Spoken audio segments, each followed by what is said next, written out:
स्वागत है आप सभी का नई कहानी में। मेरा नाम विशाल है। मैं एक लड़की से बहुत प्यार करता था और उसी के साथ शादी करना चाहता था, लेकिन मेरे घर वाले इस बात के सख्त खिलाफ थे। फिर भी मैंने अपने घर वालों के खिलाफ जाकर उस लड़की के साथ शादी कर ली थी। अपनी मर्जी के मुताबिक शादी करने की वजह से मेरे माता पिता ने मुझे घर से निकाल दिया था और मेरे पिता ने मुझे जायदाद से भी बेदखल कर दिया था। मैं अच्छा खासा जवान खूबसूरत मर्द था। मुझे हमारे ही मोहल्ले में रहने वाली एक जवान खूबसूरत लड़की से प्यार हो गया था।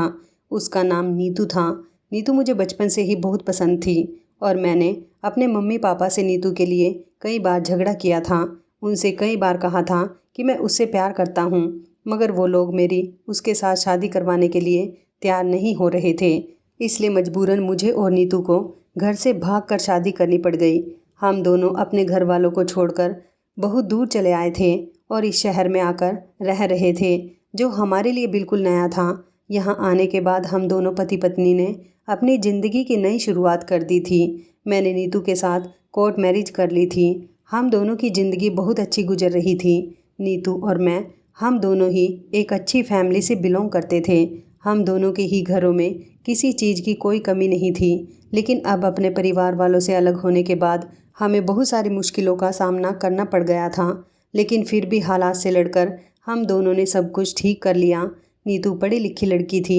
उसने नर्सिंग का कोर्स किया हुआ था, जबकि मैं भी काफ़ी पढ़ा लिखा था, इसलिए मुझे अच्छी नौकरी मिल गई थी। घर छोड़कर आने के बाद तो फ़िलहाल मैं अकेला ही नौकरी कर रहा था और इस दौरान हम दोनों की ज़िंदगी बहुत अच्छी गुजर रही थी। भले ही मैं पहले से कम सैलरी ले रहा था, मगर इसमें भी हम दोनों पति पत्नी का गुजारा आराम से हो जाता था। हमने किराए का एक मकान लिया हुआ था, जिसमें हम दोनों रह रहे थे और अपनी सुकून की ज़िंदगी गुजार रहे थे। हम दोनों को ही अपने घर वालों की याद तो बहुत आती थी, मगर क्या कर सकते थे। प्यार के लिए कुर्बानियाँ तो देनी ही होती हैं। मैंने तो जैसे तैसे अपने दिल को समझा लिया था, मगर नीतू अपने दिल को समझा नहीं पा रही थी। इसलिए उसने अपने घर वालों से कांटेक्ट करने की कोशिश की थी। एक दो बार उसने अपनी मम्मी से बात की थी, मगर उसकी मम्मी ने उससे बात नहीं की और उसे एकदम साफ साफ बोल दिया कि तुम्हारी इस घर में कोई जगह नहीं है और हम लोगों से तुम्हारा कोई रिश्ता नहीं है, इसलिए हमसे बात करने की कोशिश भी मत करना। उसकी मम्मी ने कहा कि तुम हमारे लिए मर चुकी हो, हमारे दिल में तुमसे बात करने की भी कोई गुंजाइश नहीं है, हम तुम्हारी आवाज़ तक सुनना नहीं चाहते। नीतू अपनी माँ की ये बात सुनकर बहुत रोई थी। वक्त के साथ साथ वो भी अपने परिवार वालों को भूल गई थी, क्योंकि ऐसा होना तब मुमकिन हुआ था जब शादी के 4 महीने के बाद नीतू को पता चला कि वो माँ बनने वाली है। इस खुशी के बाद हम दोनों ने अपने परिवार वालों को पूरी तरह से दिल और दिमाग से निकाल दिया था और हम अपने आने वाले बच्चे के बारे में सोचने लगे थे। उसके बारे में सोच सोच कर खुशियाँ मनाने लगे थे। और फिर 9 महीने पूरे होने के बाद मेरी पत्नी ने प्यारे से बेटे को जन्म दिया था, जिसके सहारे हम अपनी सारी ज़िंदगी गुजारना चाहते थे। उसके आ जाने से हम अपनी ज़िंदगी के सारे गम भूल गए थे, पुरानी सारी परेशानियों को भूल गए थे, पुराने सारे रिश्तों को भूल गए थे। ऐसा लगता था जैसे भगवान ने हमें एक सहारा दे दिया है, हमारी ज़िंदगी में एक नया रिश्ता शामिल कर दिया है। अपने बेटे के साथ हमारी ज़िंदगी बहुत अच्छी गुजर रही थी। हम दोनों पति पत्नी इतने खुश थे कि हमें खुद को लगता था कि किसी दिन हमारी खुशियों को नज़र ना लग जाए। कई साल इसी तरह से बीत गए और धीरे धीरे मेरा बेटा 8 साल का हो गया था। हम दोनों पति पत्नी उससे बहुत प्यार करते थे, उसकी छोटी से छोटी खुशी का ख्याल रखते थे। वो जो कहता था वो समय से पहले ही पूरा कर दिया करते थे। उसकी परवरिश करना, उसको प्यार करना हमारी ज़िंदगी का सबसे पहला और अहम मकसद था। ज़िंदगी इसी तरह से गुजर रही थी जब एक दिन मैं ऑफिस से आ रहा था और अचानक मेरा एक्सीडेंट हो गया, तो मुझे सड़क से लोगों ने उठाकर अस्पताल पहुंचाया और मेरी पत्नी को भी फ़ोन कर दिया। मेरी पत्नी और बेटा बहुत डर गए थे। वो लोग अस्पताल आ गए और बुरी तरह से रोने लगे। मैं ठीक था, लेकिन मेरे एक पैर में गहरी चोट आई थी, जिसकी वजह से मुझसे चला भी नहीं जा रहा था और डॉक्टर का कहना था कि मुझे लगभग 2 साल तक बेड रेस्ट करना होगा। अगर मैंने अपना ध्यान नहीं दिया तो मैं सारी ज़िंदगी अपने पैर से लाचार हो सकता हूँ और इसके लिए मुझे बेड रेस्ट करना बहुत ज़रूरी है। मेरी पत्नी और बेटा बहुत परेशान हो गए थे।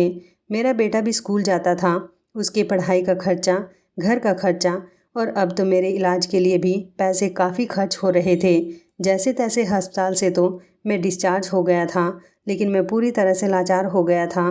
डॉक्टर ने मुझे बेड रेस्ट के लिए कहा था, लेकिन ऐसा कैसे हो सकता था?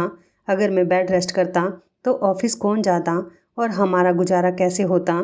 फिलहाल जैसे तैसे कुछ दिन मैंने इसी तरह से गुजार लिए थे, लेकिन फिर घर के हालात बदलने लगे। घर में परेशानियां आने लगी। बेटे की पढ़ाई भी रुकने लगी थी, क्योंकि फ़ीस के लिए पैसे नहीं थे। मेरी पत्नी जैसे तैसे गुजारा कर रही थी, मगर वो भी हिम्मत हार चुकी थी, क्योंकि जितने भी पैसे थे सब खत्म हो चुके थे। एक दो बार तो मेरी कंपनी के बॉस ने भी मुझे इलाज के लिए पैसे दे दिए थे, मगर वो भी बार बार पैसे नहीं दे सकते थे। घर में बहुत सारी परेशानियां आ गई थी। समझ नहीं आ रहा था कि क्या किया जाए। फिर एक दिन मेरी पत्नी कहने लगी कि आप तो जानते हो कि मैंने नर्सिंग का कोर्स किया हुआ है। मुझे हॉस्पिटल में नर्स की आसानी से नौकरी मिल सकती है। अगर आप मुझे नौकरी करने की परमिशन दें तो मैं नौकरी कर लूं, और इस तरह हमारे घर के हालात भी बदल जाएंगे। जब तक आप बीमार हो, जब आप ठीक हो जाओगे और नौकरी पर जाने लगोगे तो फिर मैं नौकरी नहीं करूंगी। मेरी पत्नी मुझसे ये बात कहते हुए हिचकिचा रही थी। वो जानती थी कि मैं औरतों की नौकरी करने के सख्त खिलाफ रहता हूँ, मगर अब हालात ही ऐसे आ गए थे कि मेरी पत्नी जो कह रही थी वो बिल्कुल ठीक कह रही थी। आखिरकार मुझे अपने बेटे की भी तो पढ़ाई जारी रखनी थी। जिस तरह मेरी कंडीशन हो रही थी, इस तरह तो उसकी पढ़ाई एक ना एक दिन ख़त्म हो ही जानी थी। इसलिए अपनी पत्नी की बात सुनकर मैंने उसे नौकरी करने की परमिशन दे दी थी। मेरी पत्नी ने बड़े से अस्पताल में जाकर नौकरी के लिए अप्लाई किया तो उसे आसानी से नौकरी मिल गई थी, और फिर इस तरह मेरी पत्नी ने नर्स की नौकरी करना शुरू कर दी थी। एक तरफ उसे मेरी भी फिक्र लगी हुई थी कि वो घर से बाहर नौकरी करने जाएगी तो मेरा क्या होगा और मेरे बेटे का ख्याल कौन रखेगा। लेकिन मैंने उसे समझाया था कि तुम बेफिक्र रहो, क्योंकि कुछ समय की ही तो बात है। भगवान मुझे जल्दी सेहतमंद कर दे तो तुम्हें घर से बाहर नहीं जाना पड़ेगा। मैं अपनी पत्नी को तसल्ली दे दिया करता था। वो मेरे बेटे को सुबह स्कूल पहुंचाने के लिए जाती तो वहीं से ही अस्पताल निकल जाया करती थी और मेरे सारे काम कर दिया करती थी। मेरा एक दोस्त था जो ज़्यादातर नाइट शिफ्ट किया करता था। उस दिन उसे सोने के लिए जगह की ज़रूरत थी, इसलिए मैंने उससे कहा था कि तुम्हें किराए का घर लेने की ज़रूरत नहीं है। सारा दिन मेरी पत्नी घर से बाहर होती है, सिर्फ रात को ही आती है, इसलिए तुम मेरे साथ मेरे घर में रह लिया करो। इस तरह मेरा भी साथ हो जाएगा। मेरा दोस्त रहता तो दूसरे शहर में था, मगर इस शहर में उसकी पोस्टिंग हुई थी, इसलिए उसको मेरा ऐसा कहने पर आसानी हो गई थी, और फिर वो अपना सामान लेकर मेरे घर में आ गया था। इस बात से मेरी पत्नी को भी दिक्कत नहीं थी, बल्कि उसे तो खुशी हो रही थी कि सारा दिन मेरे साथ रहने वाला कोई इंसान आ गया है। अब वो बेफिक्री से अपनी नौकरी कर सकती है। मेरे बेटे को भी स्कूल से मेरा दोस्त ले आया करता था। मेरी पत्नी सुबह सवेरे ही हम लोगों के लिए खाना बनाकर चली जाती थी। मेरा दोस्त हम सब लोगों के लिए दोपहर को खाना गर्म करता और हम लोग खाना खाने के बाद आराम से सो जाते थे। शाम को सोकर उठते तो घर के एक दो काम मेरा दोस्त कर दिया करता था। इस तरह बातों ही बातों में सारा दिन किधर को गुजर जाता था, कुछ पता ही नहीं चलता था। धीरे धीरे मेरी पत्नी को नौकरी करते हुए 10 महीने गुजर गए थे। मेरी पत्नी की वजह से हमारे घर के हालात पहले की तरह हो गए थे, बल्कि पहले से ज़्यादा ही बेहतर हो गए थे, क्योंकि मेरी पत्नी मुझसे ज़्यादा पैसे कमाया करती थी। क्योंकि नर्स को तो दिन की ड्यूटी के साथ साथ कभी कभी नाइट ड्यूटी भी करनी पड़ जाती है। एक दिन मेरी पत्नी ने घर आकर मुझे बताया कि उसका ट्रांसफ़र दुबई में हो रहा है। वहाँ के अस्पताल में उन्हें लगभग 3 महीने रहकर ट्रेनिंग करनी होगी, इसलिए मेरी पत्नी और उसके अस्पताल के पूरे स्टाफ को वहाँ शिफ्ट होना पड़ रहा है। मैंने अपनी पत्नी से कह दिया था कि तुम जा सकती हो, वैसे भी ज़्यादातर तुम्हारा समय अस्पताल में ही गुजरता है, बस तुम 2-4 घंटे के लिए तो घर में आती हो। सब कुछ ठीक चल रहा है, अगर तुम जाना चाहो तो बेफिक्री से जा सकती हो। मेरी पत्नी मेरी इस बात पर खुश हो गई थी और उसने जाने के लिए अपनी पैकिंग करना शुरू कर दी थी। सिर्फ 3 महीने की ही तो बात थी, उसके बाद तो मेरी पत्नी यहाँ पर वापस आ जाती और फिर मैं भी धीरे धीरे रिकवर होने लगा था।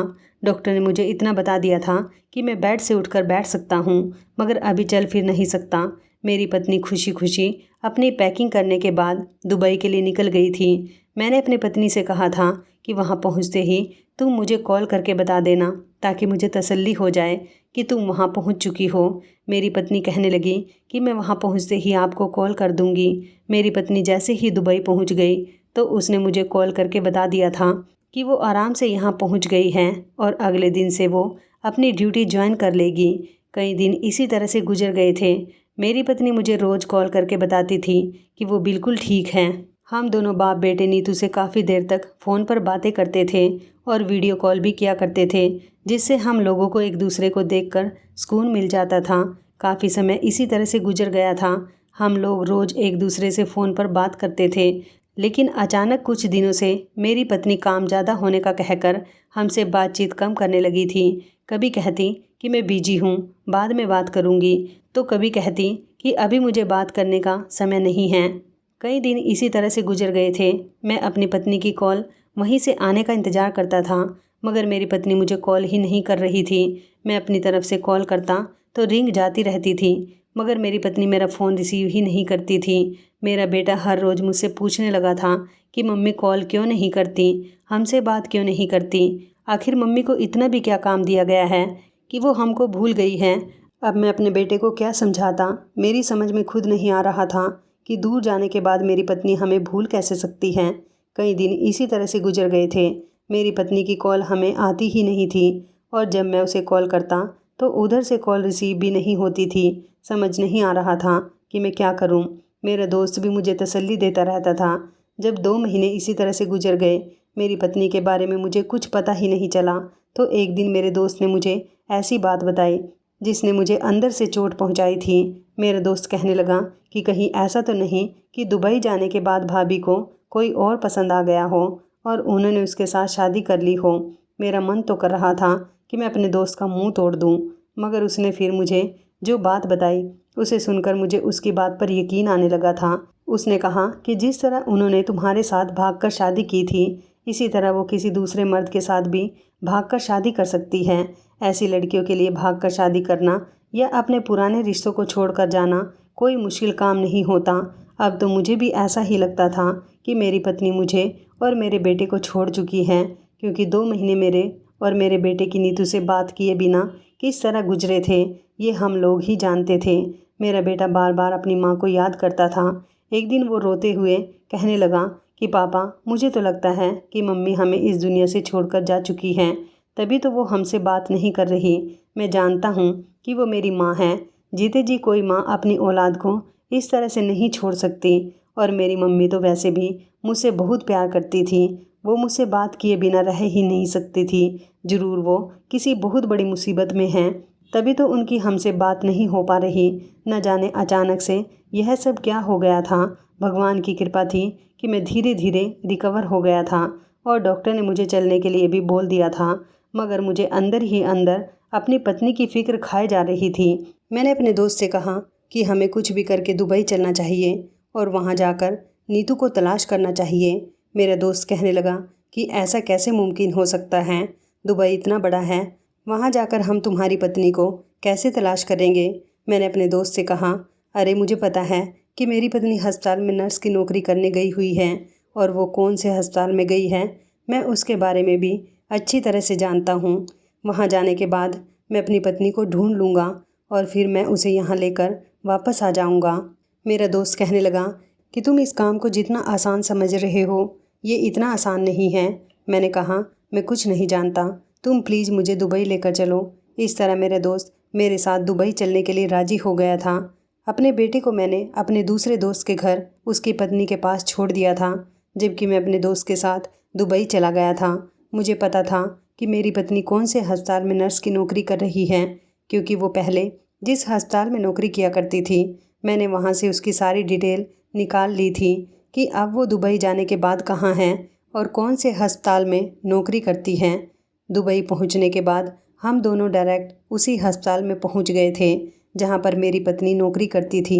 यहाँ आने के बाद मैंने काफ़ी सारे लोगों से अपनी पत्नी के बारे में पूछताछ की थी, मगर किसी को भी मेरी पत्नी के बारे में नहीं पता था। यहाँ तक कि मैंने पूरा अस्पताल छान मारा था, मुझे कहीं पर भी मेरी पत्नी नहीं मिली थी।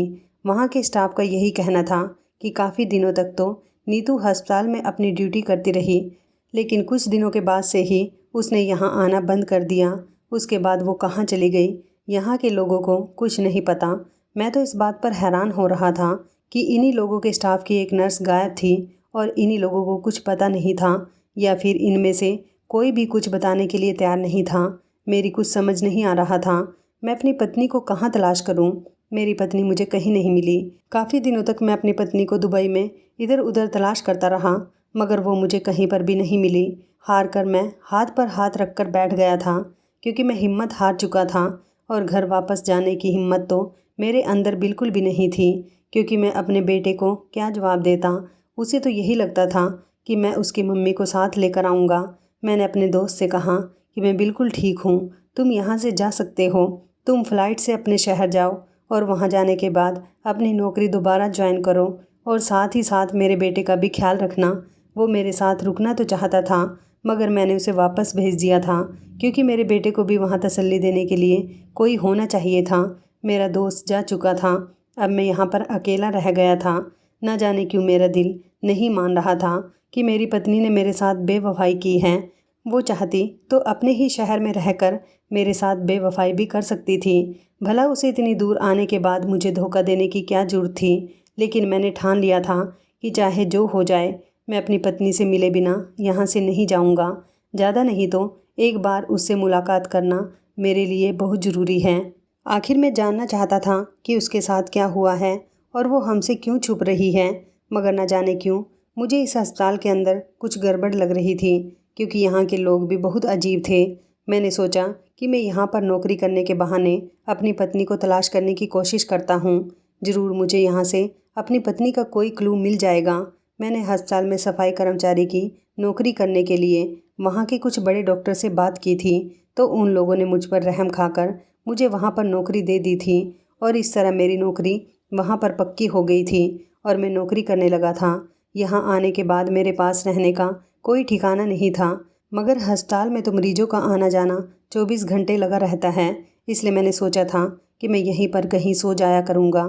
मैं यहाँ पर सफाई कर्मचारी की नौकरी पर लग गया था और मेरा काम भी ठीक ठाक चल रहा था। मैंने अपने दोस्त को बता दिया था कि मैं यहाँ पर कुछ दिन नौकरी करके देख लेता हूँ।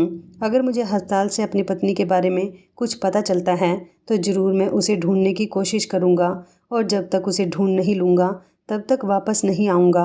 और अगर फिर भी मुझे कुछ हासिल नहीं हुआ तो फिर मैं खामोशी से वहाँ से आ जाऊँगा और बेटे को भी सब कुछ बता दूँगा। मुझे यहाँ पर नौकरी करते हुए काफ़ी समय हो गया था, मगर किसी के भी थ्रू मुझे अपनी पत्नी के बारे में कुछ पता नहीं चला था। मैं पूरी तरह से निराश होकर रह गया था। जब भी फुर्सत मिलती तो अपनी पत्नी का नंबर ट्राई किया करता था। अब तो मेरी पत्नी का मोबाइल स्विच ऑफ जाने लगा था, न जाने वो कहाँ चली गई थी। इसी तरह मैं एक दिन परेशान बैठा हुआ अपनी पत्नी का मोबाइल नंबर लगातार ट्राई कर रहा था, जब अचानक पीछे से एक वार्ड बॉय मेरे पास आया और कहने लगा कि तुम्हें डॉक्टर साहब बुला रहे हैं। मैं डॉक्टर साहब के कैबिन में गया तो वो कहने लगे कि मेरी कुछ इम्पोर्टेंट फाइल्स मेरे घर पर रह गई हैं, तुम्हें मेरे घर से फ़ाइल लेकर आनी है। मैंने कहा डॉक्टर साहब, लेकिन मैं यहाँ के रास्तों को नहीं जानता। वो कहने लगे कि मेरा ड्राइवर तुम्हें अपने साथ लेकर जाएगा। घर के अंदर जाने के बाद तुम नौकरानी से कह देना, वो तुम्हें मेरी फाइल्स दे देगी। यहाँ के डॉक्टर और बाकी सारे लोग ये बात तो जानते थे कि मैं दुबई का रहने वाला नहीं हूँ, मैं इंडिया से आया हूँ, मगर ये बात कोई नहीं जानता था कि मैं नीतू का पति हूँ, क्योंकि इस बारे में मैंने किसी को बताया ही नहीं था। मैं ड्राइवर के साथ डॉक्टर साहब के घर चला गया था। ड्राइवर बाहर गाड़ी में ही बैठा हुआ था, जबकि उसने मुझे गाड़ी से उतरकर अंदर जाने का इशारा दिया। मैं अंदर गया और वहाँ पर एक नौकरानी थी। मैंने उसे बताया कि डॉक्टर साहब की कुछ इम्पोर्टेंट फाइल्स घर पर रह गई हैं, उनके कमरे से लेकर आनी हैं। नौकरानी कहने लगी कि तुम यहीं खड़े रहो, मैं अभी लेकर आती हूँ। मैं अभी वहाँ पर खड़ा ही हुआ था, तभी अचानक मेरी नज़र एक औरत पर गई जो भले ही पीठ फेर कर खड़ी हुई थी, मगर न जाने क्यों मुझे इस औरत को देखकर कुछ अजीब सा महसूस हो रहा था। मैं उसके सामने जाने की कोशिश करने लगा, तभी अचानक वो पलट गई और उसकी शक्ल देखकर तो जैसे मेरे होश उड़ गए थे। मुझे ऐसा लग रहा था जैसे मैं अपने पैरों पर खड़े होने के काबिल नहीं हूँ, और वो भी मुझे अजीब नज़रों से देख रही थी। शायद वो मुझे पहचान गई थी, क्योंकि ये औरत कोई और नहीं बल्कि मेरी पत्नी थी, मेरी नीतू थी, जिसको मैं न जाने कब से यहाँ तलाश कर रहा था। आज वो मुझे यहाँ डॉक्टर के घर में मिली थी और वो बिल्कुल सही सलामत थी। वो मुझे पहचान भी गई थी, तभी वो मुझे फटी फटी नज़रों से देख रही थी। मैंने उसे कहा कि नीतू, तुम यहाँ? आखिर तुम यहाँ क्या कर रही हो? तुम जानती हो कि मैं तुम्हें ना जाने कब से तलाश कर रहा हूँ।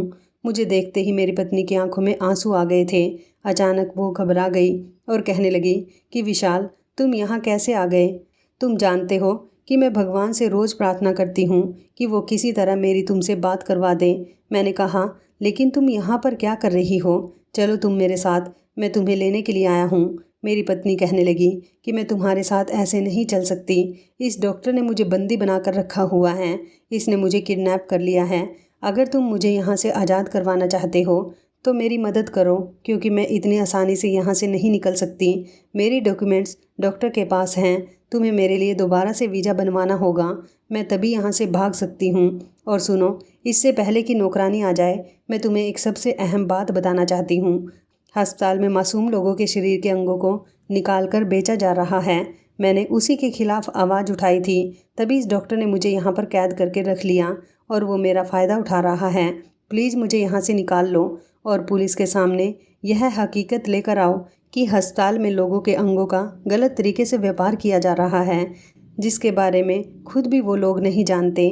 अभी मैं और नीतू ये सारी बातें कर ही रहे थे, तभी अचानक नौकरानी के आ जाने से मेरी पत्नी मुझसे दूर हो गई कि कहीं नौकरानी हम दोनों को साथ ना देख ले। वो मुझसे अनजान बन गई, लेकिन इस दौरान मेरी पत्नी मुझे सब कुछ बता चुकी थी और अब मुझे अपनी पत्नी को बचाने के साथ साथ अस्पताल वालों का वो राज भी खोलना था जो मुझे मेरी पत्नी ने बताया था। मगर मैं जब से वहाँ पर सफाई कर्मचारी की नौकरी कर रहा था, मुझे तो वहाँ पर ऐसा कुछ भी देखने को नहीं मिला था। अगर मैं पुलिस में भी रिपोर्ट लिखवाता तो पुलिस भी मुझसे सबूत मांगती और इन लोगों का राज फाश करने के लिए मुझे सबूत की बहुत ज़रूरत थी। इस अनजान शहर में आ जाने के बाद मैं अपना गुजारा जैसे तैसे कर ही रहा था, मगर अब तो मुझे मेरी पत्नी ने सब कुछ बता दिया था। अब मुझे कुछ भी करके उस डॉक्टर से अपनी पत्नी को रिहा करवाना था। अब मुझे अस्पताल के हर एक इंसान पर नज़र रखनी थी, क्योंकि जो बात मुझे मेरी पत्नी ने बताई थी, ज़रूर ऐसा कुछ होगा। तभी तो डॉक्टर ने मेरी पत्नी को कैद करके रख लिया था। मुझे यहाँ से अपनी पत्नी को निकालना था। इसके लिए मुझे यहाँ की पुलिस की पूरी पूरी मदद चाहिए थी और मैं इन लोगों पर बिना किसी सबूत के इल्ज़ाम नहीं लगा सकता था। इसलिए मैंने अब अपना काम करना शुरू कर दिया था। मैं इस अस्पताल में बने हुए ऑपरेशन थिएटर में जाकर ये देखता था कि वहाँ क्या क्या काम हो रहा है, क्योंकि अभी तक मैंने ऐसा कुछ भी अपनी आंखों से नहीं देखा था। लेकिन एक दिन मेरी आंखों के सामने ये सच्चाई भी आ गई थी, जब एक डॉक्टर को मैंने फ़ोन पर बात करते हुए सुना, जो किसी से फ़ोन पर बात करते हुए कह रहा था कि इस बार किडनी निकाली है और किडनी के दाम ज़्यादा होने चाहिए। डॉक्टर को फ़ोन पर बात करते हुए सुनकर मुझे पक्का यकीन हो गया था कि मेरी पत्नी बिल्कुल ठीक कह रही थी। अब मैंने सोच लिया था कि कुछ भी करके मुझे यहाँ पर डॉक्टर्स का भरोसा जीतना होगा और इन लोगों के साथ मिलकर ये सब कुछ कैसे और कब करते हैं, इस सब के बारे में पता लगाना होगा। मैं अब इन डॉक्टरों के ज़्यादा करीब होने लगा था जो इस काम में शामिल थे, क्योंकि अस्पताल का हर डॉक्टर इस काम में शामिल नहीं था। कई जूनियर डॉक्टर ऐसे थे जो ऑपरेशन के टाइम पर मरीज के शरीर से कुछ ऐसे अंग निकाल लिया करते थे जो उनको महंगे दामों में बेचकर उनका व्यापार कर रहे थे। मैंने डॉक्टर्स के साथ जान पहचान बनानी शुरू कर दी। कुछ दिन गुजरे थे और इस तरह मैं डॉक्टर्स का भरोसा जीतने में कामयाब रहा था। इस तरह वो डॉक्टर्स मुझे अपने साथ ऑपरेशन के दौरान रखने लगे थे, क्योंकि मेरे अलावा और भी कुछ वार्ड बॉय ऑपरेशन थिएटर में मौजूद होते थे। डॉक्टर अपना काम करने के बाद किडनी निकाल कर वार्ड बॉय को दे दिया करते थे। ये काम वार्ड बॉय का ही होता था, जो दूसरे डॉक्टर को वो किडनी देकर आता था, और पैसों का लेन देन ये लोग आपस में अपने हिसाब से कर लिया करते थे। लेकिन इस दौरान मैंने अपनी चालाकी दिखाई थी। ऑपरेशन के समय जब ये लोग पेशेंट के ज़रूरी अंग उसके शरीर से निकाल रहे होते थे, तब मैं खामोशी से अपना मोबाइल निकाल कर फ़ोटो क्लिक कर लिया करता था, तो कभी वीडियो बना लेता था। ऐसा मेरे साथ सिर्फ एक बार नहीं, न जाने कितनी बार हो चुका था, क्योंकि मुझे इन लोगों के साथ मिलकर उनके जैसा ही काम करना था ताकि मैं सबूत इकट्ठे कर सकूं। अभी तक इनमें से किसी को मुझ पर शक नहीं हुआ था। इन लोगों को यही लगता था कि मैं एक मजबूर इंसान हूं और यहाँ पर उनके साथ मिलकर पैसा कमाना चाहता हूं, क्योंकि हम 3 लोग थे जो अभी इस गैंग में शामिल थे। पहले ही 2 वार्ड बॉय इन लोगों के साथ मिले हुए थे और अब तीसरा मैं हो गया था। हमें इस काम के पैसे दिए जाते थे और इस तरह धीरे धीरे मुझे पता चल गया था इस काम में कौन कौन शामिल हैं और यह काम किसके साथ मिलकर हो रहा है। सारी इन्फॉर्मेशन मैं इकट्ठी कर चुका था और ज़्यादा से ज़्यादा सबूत मेरे फ़ोन में थे, क्योंकि मैं चोरी चुपके हर काम की वीडियो बना लेता था या फिर फ़ोटो खींच लेता था। अपनी पत्नी से मैं दोबारा नहीं मिल पाया था, क्योंकि जिस घर में मेरी पत्नी थी वहाँ पर बहुत सारे पहरे थे, कदम कदम पर कैमरे लगे हुए थे। ये बात मेरी पत्नी पहले से ही मुझे बता चुकी थी, तभी तो वो कैमरे के सामने से हटकर मुझसे बातचीत कर रही थी। ये डॉक्टर बहुत खतरनाक था, जिसने मेरी पत्नी को अपने पास कैद में रखा हुआ था। मुझे कुछ भी करके इस डॉक्टर के चुंगल से अपनी पत्नी को निकलवाना था। इसके लिए मुझे अस्पताल वालों के खिलाफ सबूत इकट्ठे करने थे, और इसी तरह मैंने ढेर सारे सबूत अपने मोबाइल में इन लोगों के खिलाफ इकट्ठे कर लिए थे। मैं बहुत चालाकी से और फूंक फूंक कर कदम रख रहा था कि कहीं मेरे बारे में इन लोगों को पता ना चल जाए। और इस तरह मेरे पास मोबाइल में ढेर सारे ऐसे फ़ोटोज़ और वीडियोज़ आ गई थी, जो एक ऐसा सबूत था जिसे मैं अगर पुलिस के हवाले कर देता तो वो लोग पक्का इन लोगों को अरेस्ट कर लेते। मैं एक दिन फिर से किसी बहाने से डॉक्टर के घर गया, ताकि अपनी पत्नी को ये बात बता सकूं कि मेरे पास इन लोगों के खिलाफ काफ़ी सबूत आ चुके हैं। मगर मैं जब डॉक्टर के यहाँ गया तो मैंने देखा कि मेरी पत्नी बहुत ज़्यादा बीमार थी। शायद ये दरिंदा मेरी पत्नी पर हाथ उठाता था, और अब मैंने सोच लिया था कि वक्त जाया किए बिना ही मुझे पुलिस को ये सारे सबूत ले जाकर दिखाने होंगे और इन लोगों को अरेस्ट करवाना होगा। और इसी तरह मैं दुबई पुलिस के पास चला गया। वहाँ जाने के बाद मैंने उनको अपने बारे में सब कुछ बता दिया कि मैं इंडिया से बिलोंग करता हूँ और मेरी पत्नी यहाँ तक किस तरह से पहुँची। पुलिस वालों को मैंने अपने मोबाइल में वीडियो और फोटोज़ भी दिखा दिए थे, और बताया था कि ये लोग पेशेंट का ऑपरेशन करते समय उसके शरीर से ज़रूरी और कीमती अंग निकाल कर मोटे दामों में आगे बेच रहे हैं। यहाँ पर अंगों का गोरख धंधा किया जा रहा है। अस्पताल के ही एक सीनियर डॉक्टर के पास मेरी पत्नी कैद में है। जब तक आप लोग मेरी मदद नहीं करते, मेरी पत्नी वहाँ से नहीं आ पाएगी। सारे सबूत देखने के बाद पुलिस वालों ने एक्शन लिया था, और पुलिस ने अस्पताल में जाकर छापा मारा था। वहां जाने के बाद पुलिस के सामने सब कुछ खुलकर आ गया था कि अस्पताल में अंग बेचने वाला व्यापार किया जा रहा है। डॉक्टर ने और बाकी स्टाफ के लोगों ने काफ़ी कोशिश की कि वो लोग अपने आप को बचा सके, मगर दुबई पुलिस और वहाँ की सरकार बहुत ईमानदारी से अपना काम करती है। उन लोगों को जब पता चला कि मैं हिंदुस्तान से आया हूँ तो उन लोगों ने मेरी बहुत मदद की, क्योंकि मेरी पत्नी को दूसरे देश का समझ के यहाँ के डॉक्टर ने उसका बहुत फ़ायदा उठाया था। पुलिस ने अस्पताल में काम करने वाले पूरे गैंग को अरेस्ट कर लिया था, और वो डॉक्टर जिसने मेरी पत्नी को अपने पास कैद करके रखा हुआ था उसे भी अरेस्ट कर लिया गया था। पुलिस ने मुझे मेरी पत्नी से मिलवा दिया था। मेरी पत्नी ने भी पुलिस को बयान दिए थे।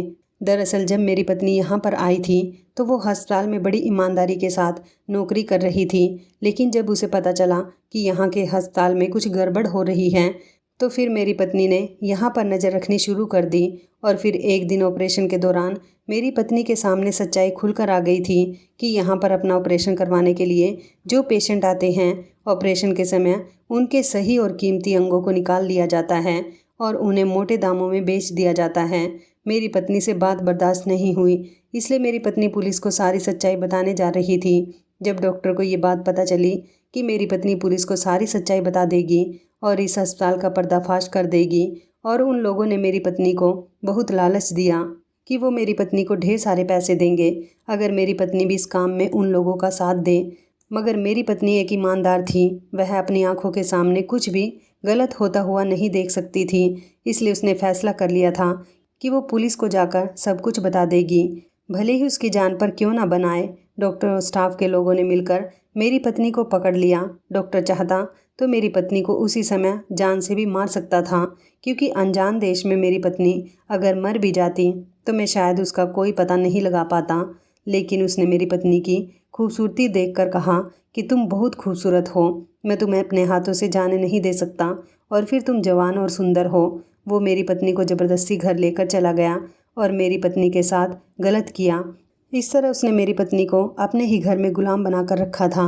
वो अपनी फ्रस्ट्रेशन मेरी पत्नी पर हर रोज़ उतारता था, मेरी पत्नी के साथ गलत काम करता था। अगर वो उसे रोकने की कोशिश करती तो वो मेरी पत्नी को जान से मारने की धमकी देता था। मेरी पत्नी दिन रात रोते रोते मुझे याद करती थी। वो चाहती थी कि वो डॉक्टर के घर से भाग जाए। उसने कई बार कोशिश भी की थी, मगर वो हर बार नाकाम रही थी। जब मैं उसे डॉक्टर के घर में मिला था तब उसने मुझे इन लोगों को पकड़वाने का और सबूत इकट्ठे करने का तरीका बता दिया था। इस तरह मैंने सबूत इकट्ठे किए और उन लोगों को सलाखों के पीछे पहुंचा दिया।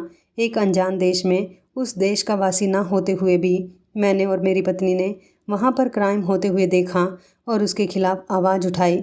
वहाँ की सरकार को हम दोनों पति पत्नी की ये बात बहुत पसंद आई थी। इस तरह उन लोगों ने हमें इज्जत के साथ हमारे देश वापस पहुँचा दिया और वहाँ की सरकार ने हम दोनों पति पत्नी को 2 करोड़ रुपए इनाम के तौर पर भी दिए थे, क्योंकि हमने वहाँ पर एक क्राइम होते हुए देखा और आरोपियों को जेल तक पहुँचा दिया था। उस अस्पताल में काम करने वाले सारे ही गलत डॉक्टर और स्टाफ के कुछ लोगों को अरेस्ट कर लिया गया था, जबकि पूरे के पूरे स्टाफ को अब दोबारा से बदल दिया गया और अब वहाँ पर ईमानदार डॉक्टर्स रखे गए थे। और अब हम दोनों पति पत्नी खुशी खुशी और सही सलामत अपने देश और अपने घर वापस आ गए। यहाँ आने के बाद मेरी पत्नी मेरे बेटे से लिपटकर कई घंटों तक रोती रही थी, क्योंकि मेरी पत्नी को ऐसा लगता था कि शायद मैं सारी ज़िंदगी उसके बारे में कभी पता लगा ही नहीं पाता और इसी तरह मेरी पत्नी घुट घुट कर मर जाती। लेकिन अब सब कुछ बिल्कुल ठीक है। मुझे दुबई की गवर्नमेंट से सरकारी मदद मिली थी। उससे मैंने अपना यहाँ आने के बाद एक नया बिजनेस स्टार्ट कर लिया था और इस तरह हम दोनों पति पत्नी की ज़िंदगी पूरी तरह से बदल गई।